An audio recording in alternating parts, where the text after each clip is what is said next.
started here again. Oh, I get it. So check out that podcast. It's like episode 2 or 3, one of them. I think. All right. Hey, John, Brian, let's go. Back. Yeah, yell at everybody. We're back.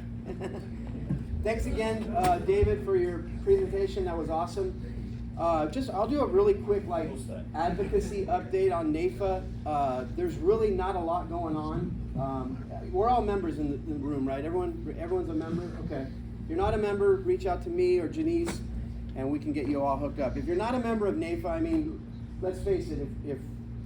If we AB5, we can go back to NAIFA being involved with the AB5 issue about we would have had to have been employees of insurance companies and not independent contractors. I mean, that alone is a reason why you should be a NAIFA member.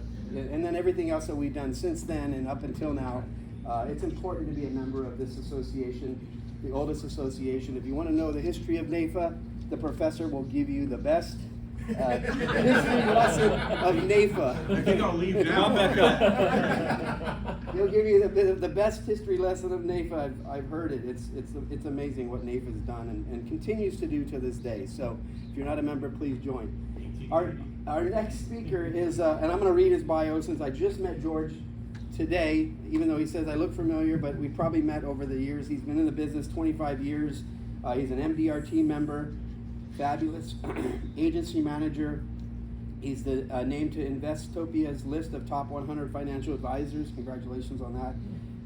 He's a founder and chief operating officer of Money Alignment Academy, the president of Financial Consulting Professionals, and the host of Lifeblood Podcast and the Aligned Money Show, and the author of 5 books. Today he's going to talk to us about the most important conversation you'll ever have. Let's hear it for George. Thank you, David. You did a great job. Thank you for that. It's always, anytime you have the opportunity to listen to people that know what they're talking about, you're going to get great language. And I loved a lot of it. Certainly the talking about the people that I meet with when they're 60 tell me that they wish they had met me when I was 40. People that were 70 wish that they had talked to me when I was 50. And that really resonated with me because it's true. But I never really thought about it like that before. So thank you for that. I appreciate Jason giving me the opportunity. I appreciate everybody here giving me the opportunity to speak with you. So appreciate the bio too. A lot of appreciation going on. Once it happened, that a mother was trying to get her kid to stop eating sugar. Couldn't do it.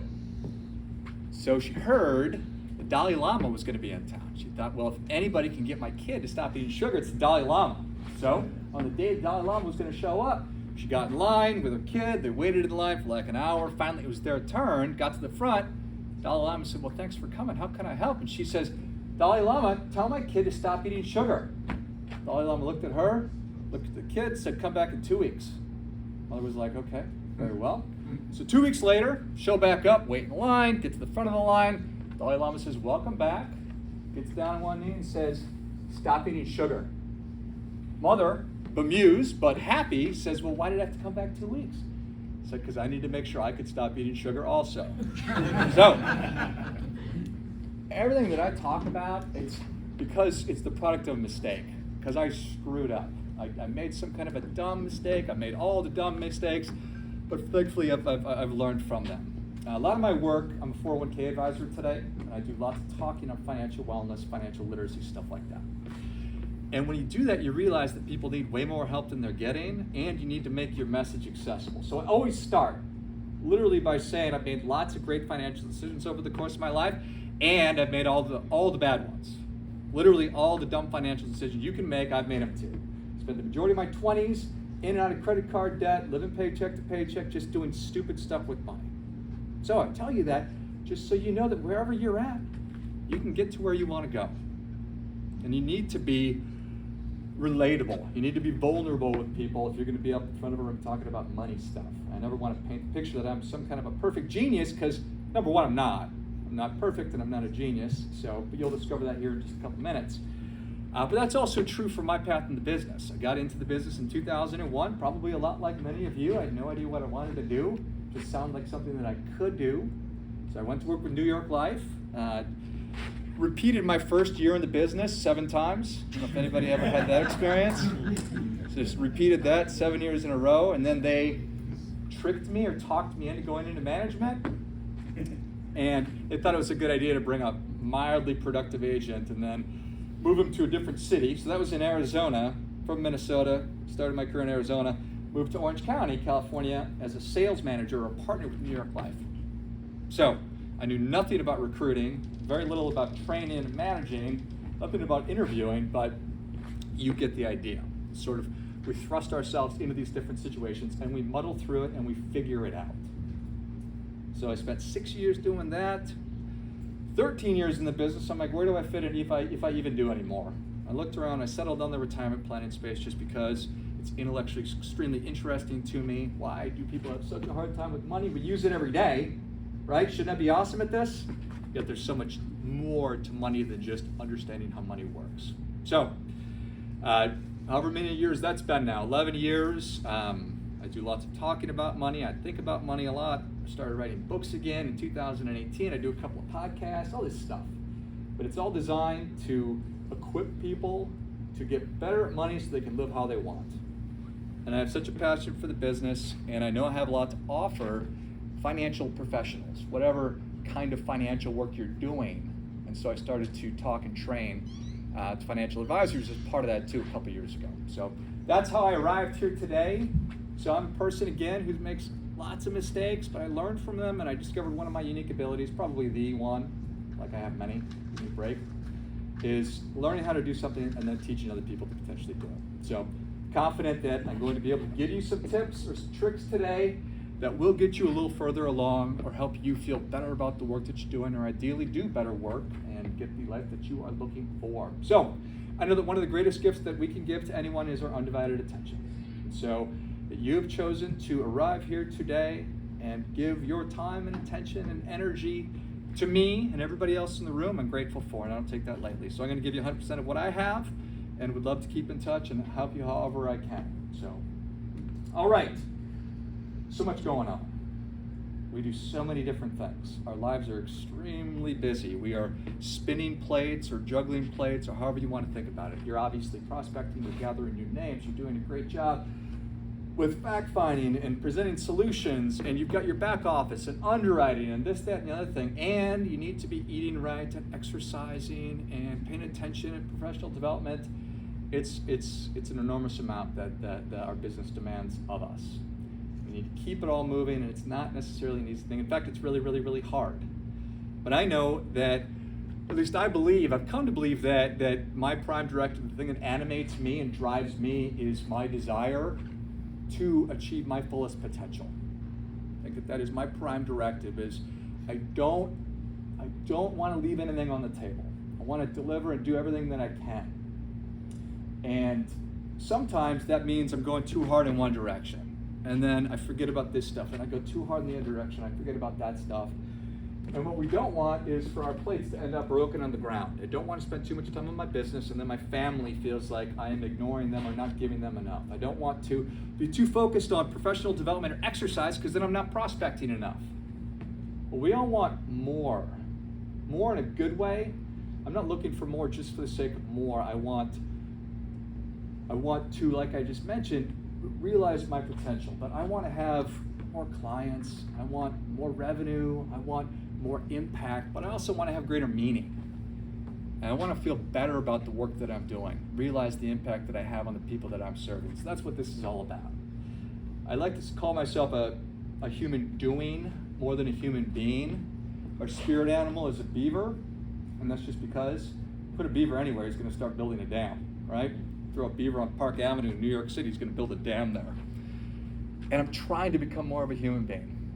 It's like you're supposed to let things come to you, George. You're supposed to, ease into things. I'm like, no, I'm going to run through that wall. I'm going to get what I want. So it's over the course of almost 25 years in the business, it's trying to figure out how to balance all that, how to make it all work, how to honor the things that I want, how to do a good job for the clients that we're serving, and all those things. So that's what this is all about. So our most valuable resources: time, attention, energy, and money. We have to help our clients allocate those appropriately. We have to help ourselves allocate those appropriately.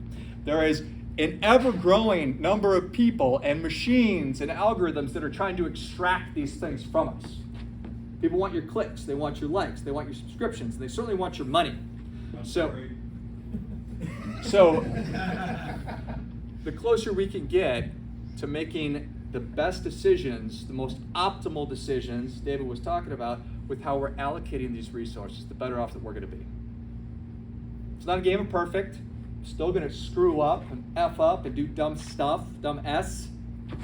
But if I can get closer to making good decisions on where these go and how I spend them and doing it on my terms, I think that the better off we are going to be.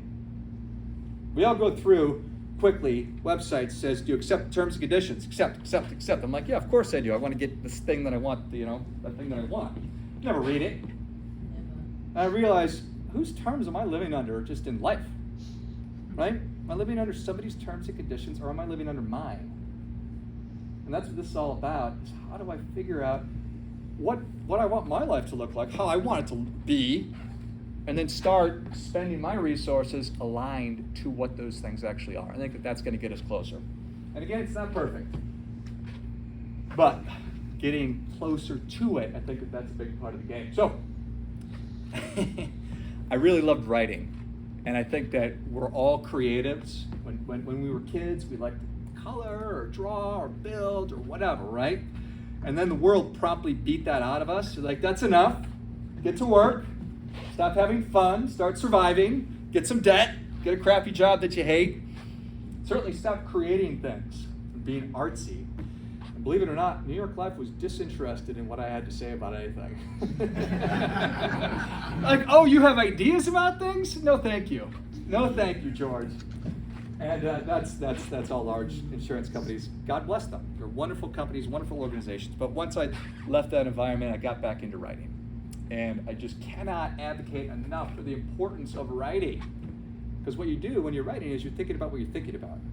And then you're writing, right? It's like, oh, look at that. My brain actually turns on and processes, information, and then it gives me new information. That's sort of the virtuous thing about writing, is once you get an idea, you get more ideas. And your brain's like, oh, George is thinking about things. I'm going to give him more stuff to think about. And then we can kill the bad ideas instead of trying to bring them to life, and I can move on to ideas that are actually good. So getting into the practice of just thinking about what you're thinking about, I think that thinking about what you're thinking about is it's one of the most positive things that we can certainly do. And in a time where I think we need more independent thought than we've ever had, and making up our own minds about things, getting pen to paper and actually writing things down is a really, really valuable thing. So, you know that our clients like to piecemeal things. David was talking about the junk drawer. We like to look at things in silos, but that's not how it goes, right? We know that we're supposed to look at the entire thing, and then of course the individual pieces are really important, but more importantly, it's how it all fits together. And so all the work that we're doing builds on itself. The little idea you have here, family life, your diet and your exercise, everything should ideally build on itself, so that we're not just doing all these disparate things that don't make any sense. And we get one crack at life, right? We get one time around the track. So why not figure out what I want this program to look like and then work to actually live that life? Kind of common sense. And a lot of the stuff I'm going to talk about today, I think that you already know. But like it's famously been said, we need to be reminded more than we need to be instructed. And sometimes just hearing things in a different way, like David was talking about with the objections that I really liked, is extremely helpful. So I wrote a book called The Purpose Book, and then I wrote a book called The Purpose Book for Financial Professionals. You can get a copy for free. I'm not selling you books. You're welcome to buy it. But you can go and get a copy of it. I think you can read it in 45 minutes or 90 minutes. I forget. It probably takes me 2 hours. But it's short and sweet. So if what I talk about resonates today, pick it up. It's more of a workbook than it is anything else, okay? Purpose book. So but here's sort of I got a hold of these equations. I'm like, these are cool. I like these. The idea is alignment. And it's one thing builds on the next. So purpose is why you do things, right? My purpose. It's a heavy thing. Your goals are what you want. Your beliefs, your values are who you are. And then your habits are how you do things, okay? I'm very, I don't know if the term is reductive. Really like to try to break things down to a level that I can understand. So that is my premise. So the more we can line these things up, the better off we're going to be, the closer we're going to get. Look at that guy. Look at that short hair. My wife likes that version way better. Like, way better. Morphine into a hippie. I actually, I'm not sure what's going on. It might be. But I guess fundamentally what's important is that I've sat in a lot of the same chairs that you have. I was an agent, MDRT level producer, agency manager for 6 years, and I own and operate an independent RIA now. I do 401ks and talk about financial wellness. Investopedia named me to their list of the top 100 advisors 5 years in a row. So that's an honor, but that's more just because of the podcasting that I do and the writing that I do, more so than anything else. So, but that is me. Most importantly, one on the left is James, one on the right is Jack. We have lemonade stands all the time. We have multiple product lines that we offer beyond just lemonade. We've incorporated pretzels. One of those signs says, my wife made it, said same prices. She said, no inflation here, same prices since 2000 or whatever it was. Very funny. James 7, Jack's 4. And here's Josephine. Baby Joe is just a sweetie. Isn't that awesome? She is as sweet as that looks. So she's 14 months old. And in Scottsdale, we have these splash pads. I don't know if we have those here in California, but just areas where water comes out of the ground, and it's amazing. So, Joe's a fan. All right, so my goal is I want to help you get what you want. I want my clients get what they want. They want to get rich? Great. Just want to stop worrying about money? Great. I'm here for all of it. Whatever you want, I want to help you get there. Fundamentally, I want to help you do a better job for your clients. My desire is that I impact the lives of 1 million people over the next 10 years. And that's through everything that I'm doing, through my podcast, my writing, and direct work with clients, and now working with financial professionals as well. So I want you to do well by doing good, which is, I think, something that we all want to do. So that's what I want. I want you to get the life that you want, because that's going to mean you're a better advisor. That makes everybody happy. Now, I'm also a pragmatic person, so I know that you're not just going to jump out of bed every day so fired up about going and doing the drudgery that the business sometimes demands of us, but I want to get you closer to that, more excited about Monday mornings than maybe you potentially are today. And this is a spectrum. I mean, I'm sure there's some people in this room that are the happiest people that could possibly be. Or maybe there's somebody in your organization who's struggling a little bit. Certainly for newer people, it's not easy to get into our business when the vast majority do not make it. I think there's a lot of reasons for that, but I'm interested in helping with that too. So we have many superpowers. We human beings have many superpowers. Most that we just ignore and we don't think about. I think our ability to choose is an absolute superpower. We have very little control over the circumstances of our lives. Don't control what happens to me, but I get to control how I think, feel, and respond. That's a superpower. I can set goals. And what happens when you're setting a goal? So you're literally sitting down, you're thinking about, imagining any future that you want. Then you make plans for bringing that desired future into your current reality, and then you execute. That's a superpower, like, for sure. Confidence is a superpower. We have all of these superpowers, right? So many that sometimes we squander. Okay, so if my mother-in-law had been in this room, she would have gasped, because she is literally deathly afraid of snakes. Literally deathly. So nobody here is. I can neither confirm nor deny that I bought many plastic snakes for my kids. Still on the outside chance they might leave them around. Because I'm a good son-in-law. Paradox of self-doubt. It's his paradox. We work in an activity-driven business, right? What keeps us from doing the things we have to? Fear and self-doubt. So it's this paradox. The thing that's going to get me through activity, I'm prevented by doing it by this self-doubt. So it's this paradox. It's this loop. Just can't get out of the way. It's a double-headed snake. So all of these superpowers can also be weapons of mass destruction. Our ability to rationalize things is a superpower, but more a weapon of mass destruction, because I could talk myself into just about anything, but certainly I could talk myself into why I didn't make the number of calls I was supposed to today, or why I did not go to that event, or whatever. I could talk myself into that no problem, like quick, consistently, right?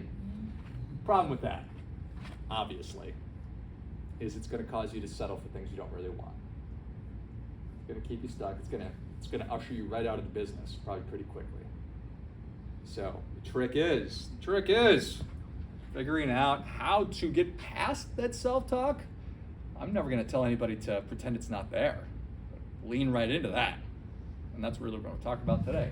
So heavy stuff, the work is self-exploration. It's self-discovery. It's figuring this stuff out. Who am I? What do I want? Existential big questions. That's the work. And it's heavy, so we don't always engage in it, or I don't know where to start. There's so many different reasons why I don't do this. Or I'm busy. I've got so much going. I got 3 kids. I got lemonade stands to run. I've got pickleball to play. I've got books to write, podcasts, stuff like that. But we're here, so we might as well dig into it a little bit. You guys aren't afraid of doing heavy, hard things. So I think about life in 6 areas. Like if you ask your clients, what's most important? You're like, oh my God, I have no idea. Just like if I ask you, who do you know that needs the work that I do? Like, oh, I have no idea. But if we give them prompts, say, hey, I see that you're connected to Steve. Would you mind introducing me? Sure. So these 6 areas, I like to think about what's most important for your family. Maybe you want to start a family. Maybe you want to have a better relationship with your folks. Maybe you want to have kids. Maybe you want to spend more time. What is most important there? From a community standpoint, that's one of those words these days that I think gets beaten up, kind of like values. What's your community?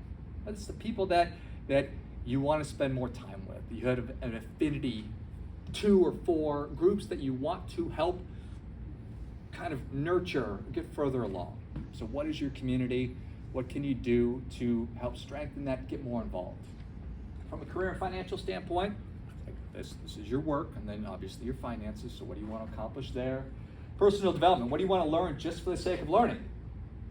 You want to learn how to play piano, maybe you want to learn a second language, maybe you want to learn how to play pickleball, whatever it is.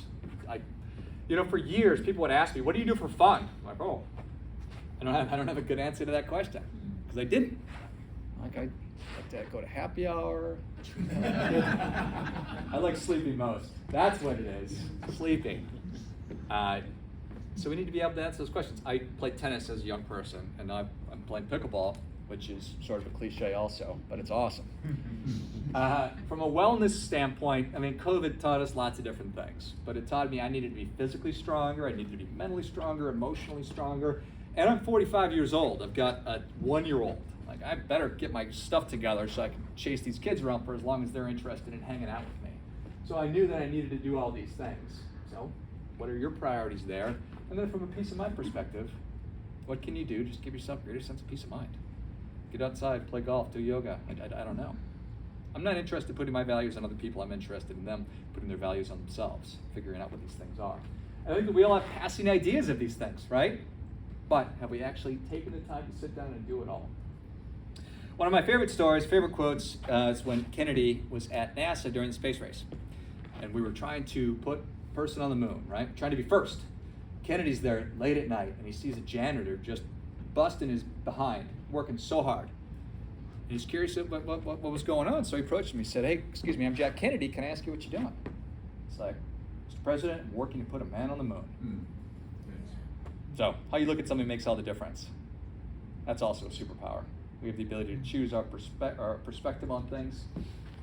Such a powerful thing. So the purpose, why you do things.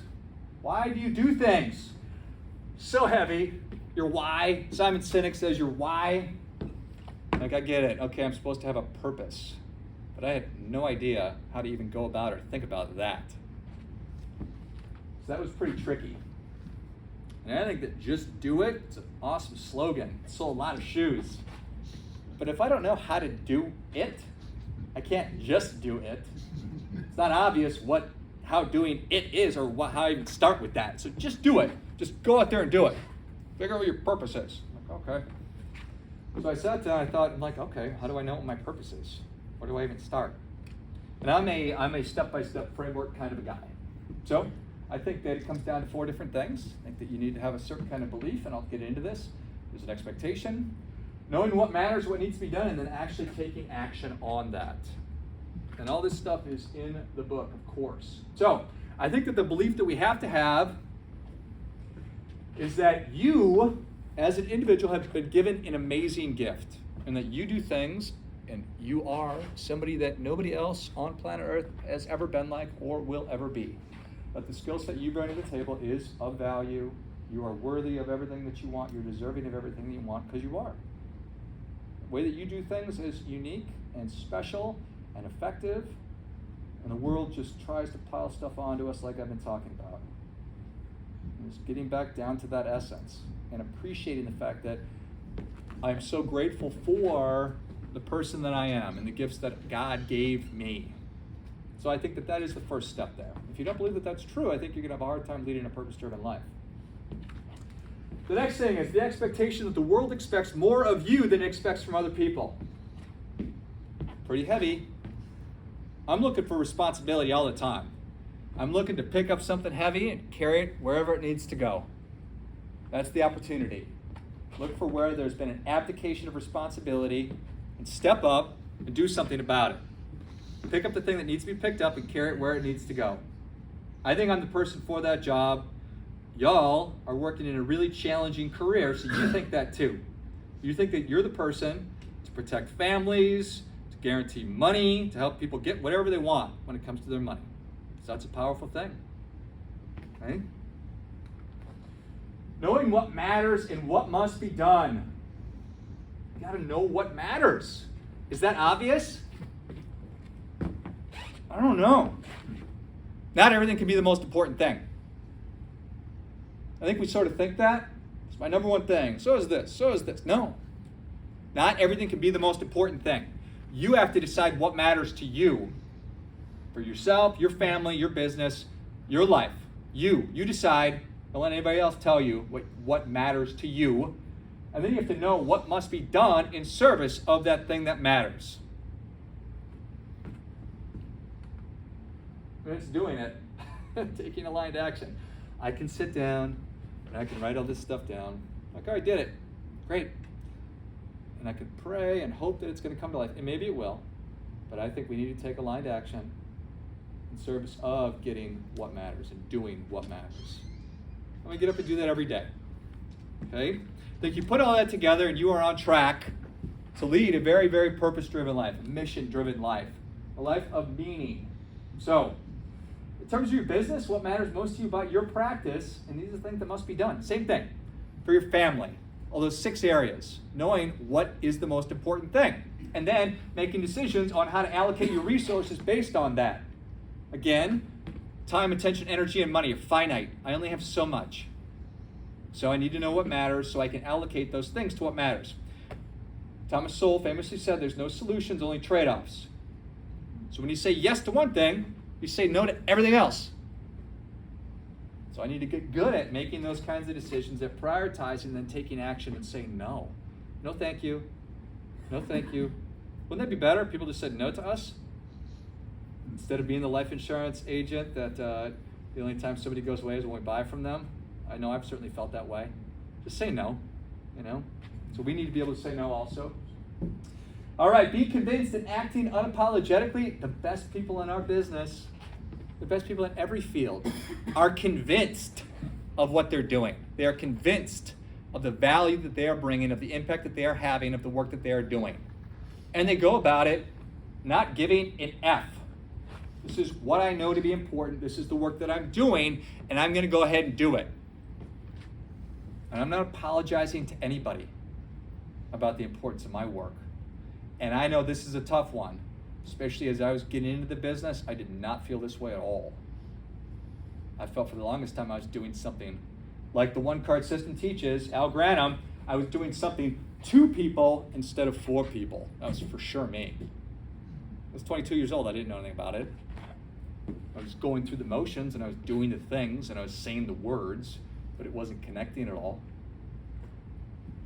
Which is fine. Totally fine. We need to be honest about all of these things. There's James and Jack. We're in Oceanside, California, just down the street a little bit. We dig giant holes at the beach. It is awesome. Then we go to Pizza Port. You guys go to Pizza Port? Oh, yeah. I think Pizza Port's the happiest place in the world. There's dogs there, there's pizza, there's beer, it's outside. Amazing. If you've not been to Pizza Port, you've got to go. Pizza's good too. Joe, let's go. All right, the only way to live how you want is to know how you want to live. I think that's the only original quote I'm going to put up there. Apologize, I can't help myself. It's kind of like my Yogi Berra-ism. The only way to live how you want is to know how you want to live.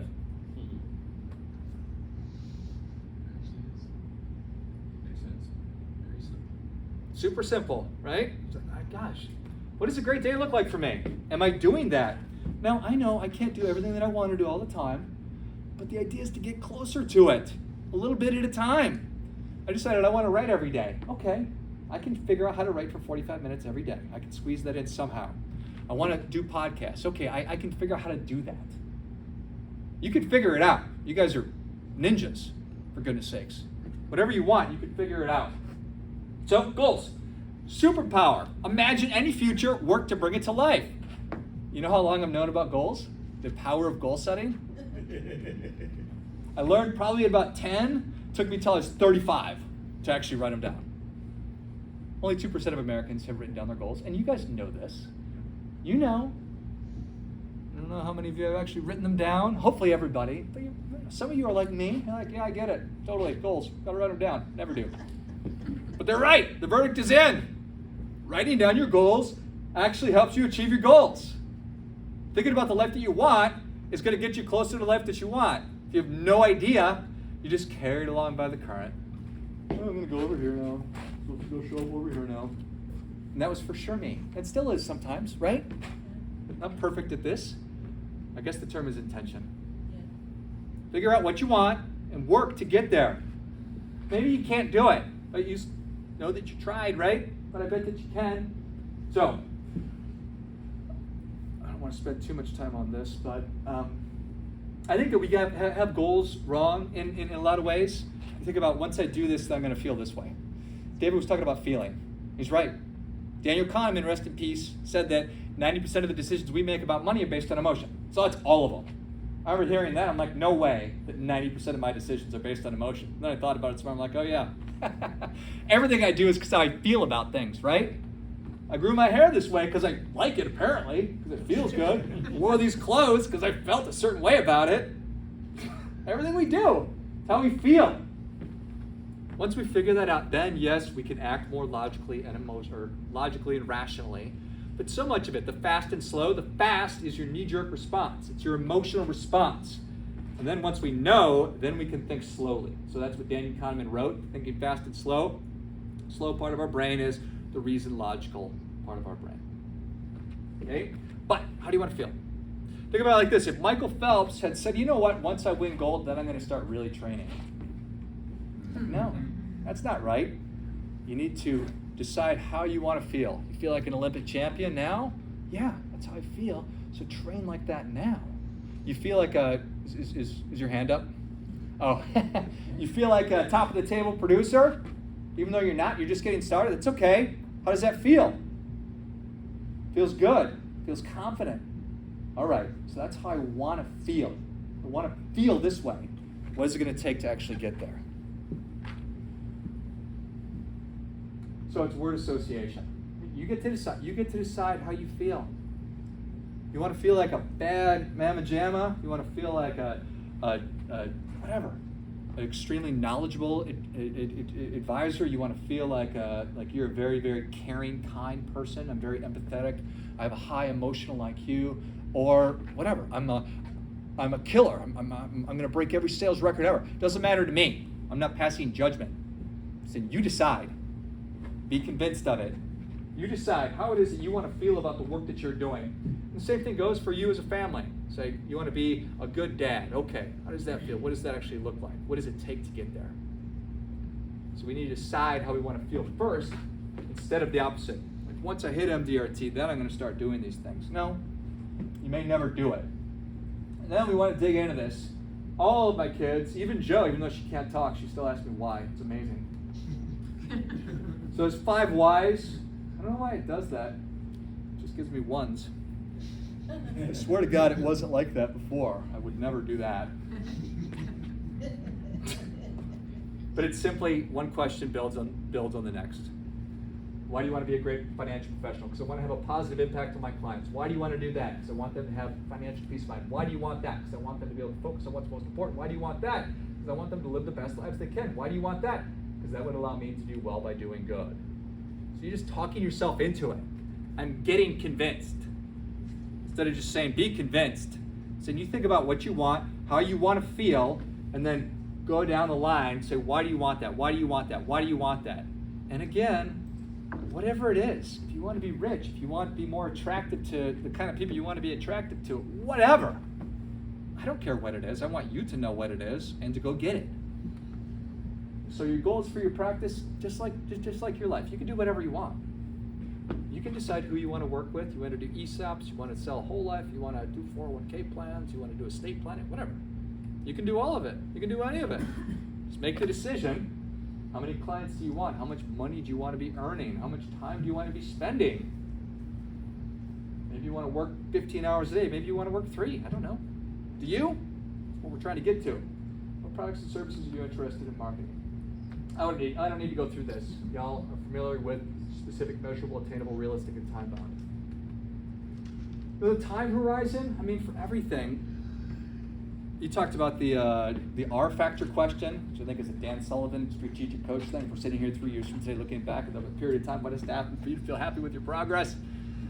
I think that looking at your goals in 3-year increments makes sense, because not so much for that reason, just because if you're able to execute on the 3 years in front of you, you're probably going to execute on the 3 years after that and the 3 years after that.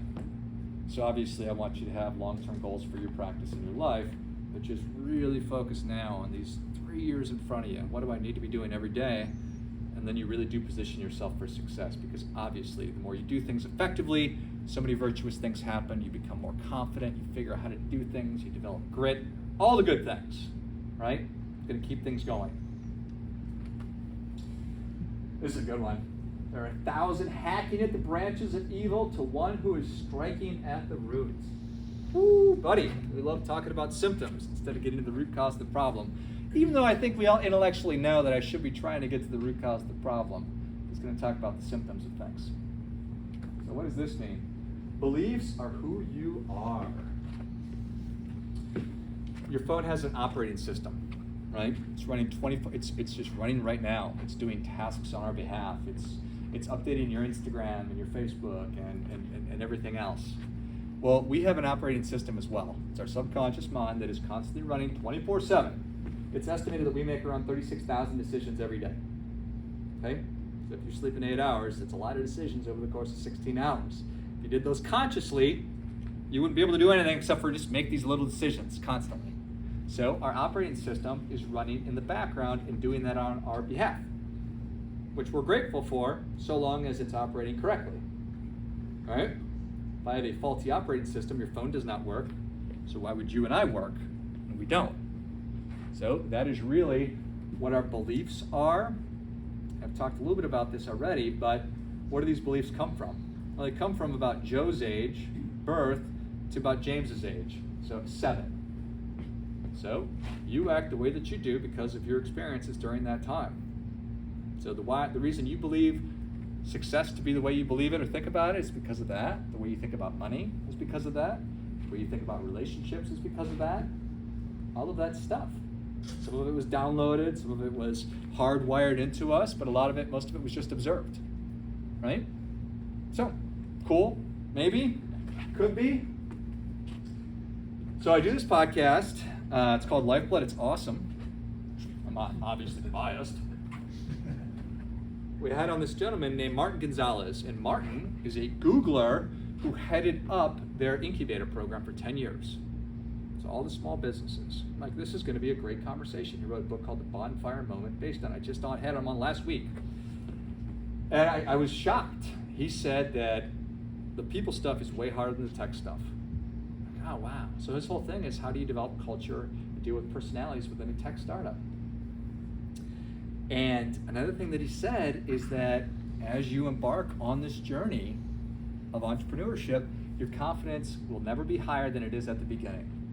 You're going to feel the best. Like, oh my God, I'm going to take on the world. I'm going to be the next Bill Gates, Steve Jobs. It's just boom. And then Mike Tyson punches you in the face, and your plan meets reality, and we'll see how it actually shakes out. And then he said, self-doubt will be a companion throughout your entire journey. It's like, wow, Even tech people talk about this stuff. Like, it's insane. I couldn't believe it. I was so excited that everybody else deals with this crap too, not just me. So I thought that was really interesting. The danger of having a limiting belief about something is that it's a self-imposed glass cage or glass ceiling. I don't know that it's there, but I keep running into it. I keep running into it. I keep running into it. I keep making the same mistakes over and over again. Why do I keep dating the same kind of person? Why am I acting this way? Why do I have a hard time getting myself to do this thing? A lot of it comes down to these limiting beliefs and the way that we are wired. So how do I know? How do I know if I have a limiting belief? Real quick, I'll tell you my story. So I learned about limiting beliefs around the same time I started setting goals. Like, okay, that's interesting.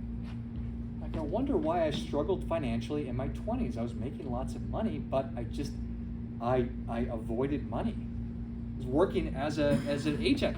I avoided financial matters personally. That's really weird. And I learned that you're supposed to trace it back to when you were a kid. So I started doing that.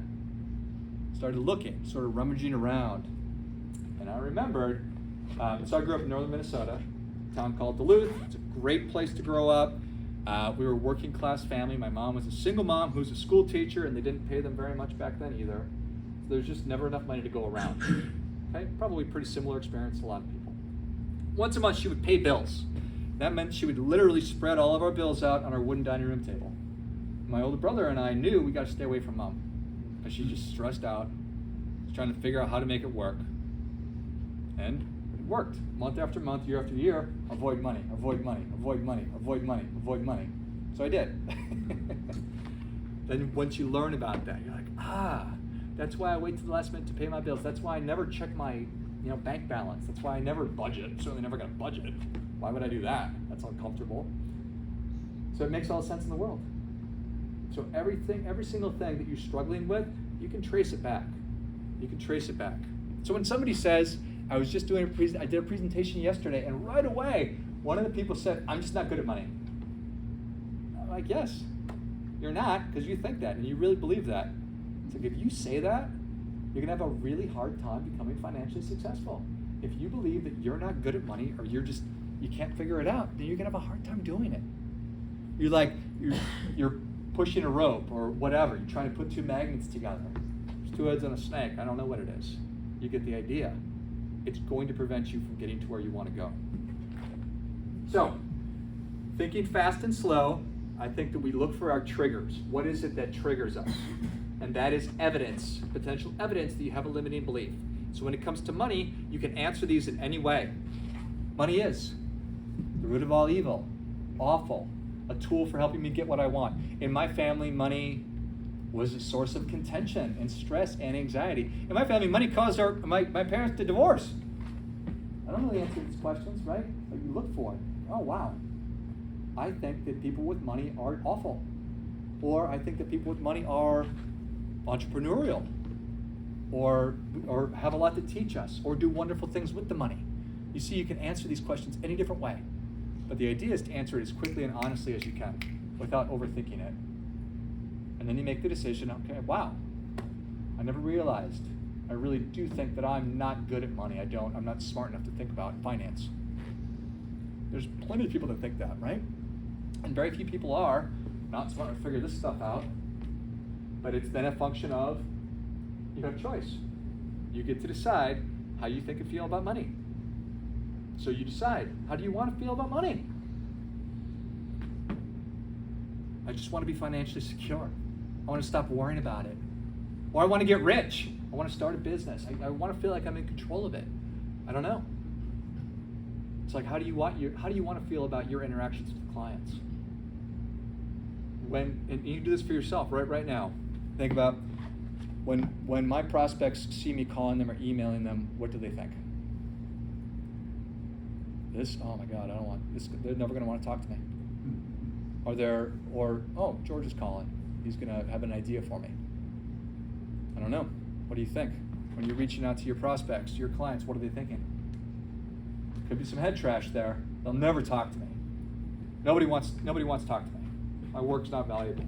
I don't know. You get to decide. And then it's a function of noticing stop and then reprogramming. So we decide how we want to think and feel about our work, our money, our families, our fitness, whatever.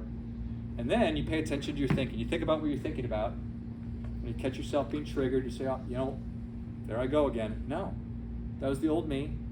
The new me is good at money. The new me is going to be financially successful. The new me, people are going to want to talk to me. However it is you want to feel about all these different areas of your life. And then you consistently do that, and what you're doing is my amateur psychologist / medical or whatever you want to call me, our brains have this neuroplasticity, and we have these grooves. And over time, we think the same thought over and over again so it connects quickly. So that's the fast part of our brain. It's hard to change these grooves. It's hard to overcome these limiting beliefs, but it's possible. It just takes time. So you can rewire the neuroplasticity and the neural pathways in your brain to start thinking the way that you want to be thinking about everything. Okay? So slowly but surely. All right. So values, I think that we all know, like community, we're supposed to have values. We're supposed to have purpose. And I bet y'all probably talk about this. This is a tricky thing too. To really sit down and think, okay, what is the most important thing to me? And a lot on the news lately, we talk about this group of people shares our values. And I don't know that anybody really knows what that means necessarily. I think some people probably do. But what is most important to us? What do we believe to be true? What are the rules that we want to live by? I think that that's a different spin on values. What are the rules that I have that I hold myself to, hold a standard to? The closer we can get to that, I think the better off we're going to be. When we have values, that's the filter through which we take in information and process it. Okay? Information is always coming to us, and my values are the prism through which it goes through, and then I make decisions on. Okay? So it's important to know what our values or our beliefs are. Obviously, Alexander Hamilton, if you don't stand for something, you fall for anything. This is, again, why I really advocate that we do more critical thinking and make up our own minds about things. I make the decision on what I believe to be true. And then having a code. You know, superheroes, they have a code. It's pretty cool. Batman has a code. Well, why wouldn't you and I have a code too? It's like, this is the way that I operate. It's what you can expect from me. This is the work that I want to do. This is how I'm going to do it. This is how I'm going to show up. That's really what our values are. Okay? So, there's me again with that short hair. So, friendship, justice, and learning, freedom and responsibility. Those are my personal values. Increase confidence, build community, live intentionally. The values for Money Alignment Academy, and I encourage, empower, and entertain people. It's really what my core values are for my 3 different areas of my life. And for my family, it's we have fun, we work hard, we do our best, we're kind, we're honest, we're responsible. So we have that on the wall at home. And when they're not that, which is a lot, you're supposed to be kind, 4-year-old. But it's all a process, right? We humans follow similar patterns and habits. I bet you do a lot of the same things the same way every single time. I bet you start your day in the same way, you end your day in the same way. Predictable habits. So, are your habits serving you? Are they good? Are they getting you closer to where you want to go, or taking you further away from where you want to be? I don't know. So a habit, that's what you do, and then the routine is how you do what you do. So you have a habit of waking up in the morning, and then your morning routine is the steps that you take, right? So, again, are these serving us? I think that when you marry a good habit and routine, that becomes a success ritual. Having success rituals for the important things in our lives is what creates sustainable success.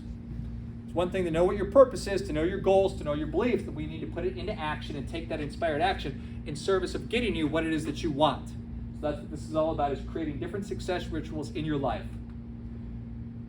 Have any card players out there? Table stakes are what get you in the game. What gets you in the hand. It's universal minimums for your life. You want to be a healthy person, it's going to take this. You want to make this much money, it's going to take this. You want to have this kind of relationship with your family, it's going to take this. So how do we create habits and routines, success rituals around doing all of those things? That's the trick. So I'm not reinventing the wheel and figuring out, what am I going to do today? What kind of activity? How am I going to do the activity? Because I already know. So, table stakes. Activity based on desired results. Again, I don't have any control over whether people are going to talk to me or buy from me. I just control my activity, what I'm doing, what I'm putting out in the world. So, how many of the things do you want? How many sales do you want? How many new clients? How many appointments? How many fact finders? Whatever. How many of those do you want? How long? How often? When are you going to do that? I work with, as a sales manager, you hire and bringing people into the business that have no idea how to do the business, and then you yell at them because they're not doing the activity, and trying to figure out how to get them to recreate the wheel and say it in a different way that's going to get them to do the activity. And even now, 25 years later, I'm still trying to figure out the best way for me to do it. I'm always trying to rationalize and talk myself into it. The more I can create habits around doing what needs to be done, that's the key. That's the trick. You and I are capable of throwing the Hail Mary in the end zone to win the game, but I can't do that every day. Tom Brady probably can, but I can't. So I rely on habits to do the things that have to be done in service of the things that I want. Success rituals. A lot of the time, you got to figure out and start doing some new stuff, but then more so maybe stop doing certain things. Again, finite resources, what matters, what are your priorities? Not everything can be the top priority, so what do I need to start saying no to? Who do I need to stop saying no to? What do I need to stop doing? What do I need to start doing? It's a combination of all these things and interrogating how it is that I'm spending my time and my energy and my money and all of these things. Buddha said, the trouble is you think you have time. All the time in the world. Numbers are funny.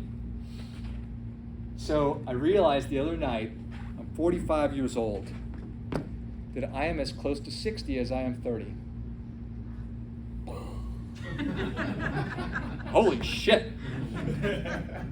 That's a little weird, right? 35 or 60, wow. 30 or 60, amazing. We think we have time. And we do. We have time to do most anything that we want, but we don't have enough time to waste. And our minds wander half the time, that's estimated also. So I'm trying to find more time. Maybe I just need to do an audit on how I'm actually spending my current time. Things I'm burning time on, scrolling through social media, which I do. I'm not perfect at any of this stuff. It's all a process. Gotta know what matters and do what matters, having a sense of urgency, and then honoring the time that you've allocated to the thing. I just don't have time. Parkinson's law tells us that work will expand or contract the time available for its completion. So if I'm trying to make 20 calls today, I have to give myself all day to do it. It's going to take me all day. If I give myself an hour to do it, I'm going to get it done in an hour. I cannot tell you. Yeah, I can. All of them. I didn't pay attention in any of my training classes when I was a new agent. So I didn't know anything. I just would have paid attention because I was sitting there, right? If I had just honored the time that I had allocated for the things I was supposed to be doing, really focused and locked in, be way further ahead. But I'm human, still do it. So get serious, become passionate. There's another one. Be passionate about what you're doing. Where's your passion? Like, buddy, just trying to survive the day. So I think that is a flawed thing to tell somebody to find their passion. I think the first thing we need to do is get super serious about it. Get super serious about all the things we have to do. What's going to happen then is you're going to get really good at them. And then miraculously, you will become passionate about those things. So get serious, become passionate. I think it's unavoidable. So how do we create a new habit? Desire is the starting point. Do you want to do this? Because if you don't, you're really going to be white knuckling in it, trying to run through walls. So you have to really want to do the thing. How much time, energy, and attention do you want to spend on this? Are you willing to do it? Understanding, do you know how to do it? Do I intellectually know how to do this thing? I don't know. Particularly if you're working with other people, if you're working with other advisors or agents, like just do it, doesn't work.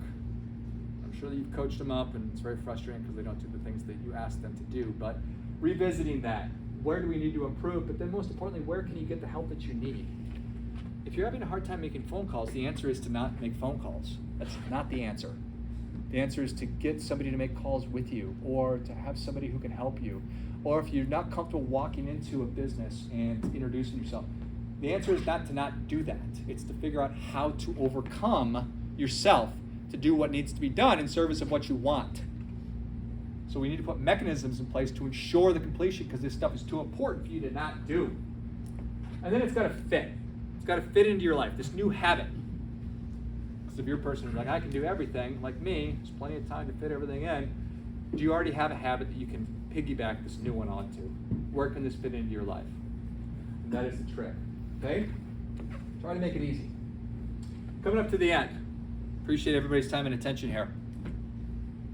My friend Abby Large, she's a great Mass Mutual agent in Massachusetts. She told me this story. She said that in one of the Dakotas, there's a place where buffalo and cows like naturally come together. You probably are aware of this.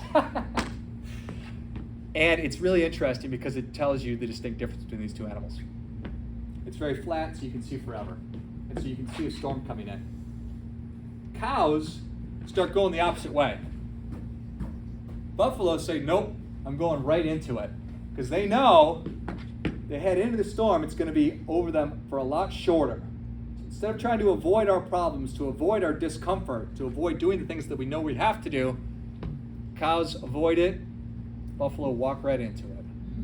So we need to be buffalo. We need to take our problems head on. Walk right into that storm. Don't pretend like they're not there. Don't pretend like you don't feel these feelings. Feel it. Let it wash over you. Embrace it. Raise your hand and say, I need help with this, or I need more resources, whatever. Our work is too important to not do the things that we need to do. So much to be learned from the mighty buffalo. Make it real. I want you guys to, can we say that again or no? I want y'all, I want you people, I really advocate that if you don't have a practice of writing or journaling, that you start doing that just for a couple minutes a day. And just think about, what am I thinking about? Start writing. I think it'll change your life. I really do. It's such a powerful thing. Finally, there's this really interesting thought exercise, at least I think it's interesting. It says that if any one of us people were walking past a body of water and we saw that there was a child who was struggling to swim, they were drowning, we would jump in and attempt to save them. So many of us are struggling to swim, we're drowning. Are we willing to extend ourselves that same courtesy to give ourselves the same help that we would give other people? Too often, I have not given myself that, but I've learned that that's a really important thing. So I really advocate that you get yourself the help that you need, whatever the area is. Extend yourself that same courtesy. Never going to be anybody more interested in your financial success than you are. So I really want you to act accordingly. That is the message that I close to the audiences when I speak to companies as well. So thank you. I really appreciate it. If you found this to be interesting, pick up the copy of the Purpose Book. You can get it for free.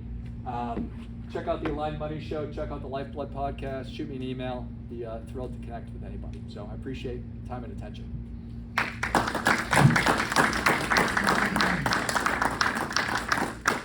Hey George, for those that want a copy of the book, do they just email you? Yep, you can go to moneyalignmentacademy.com and then go to courses, and you'll find the Purpose Book course. Thank you, George. Yeah, you're very welcome. Excellent. So. Thanks again, George. Thank you.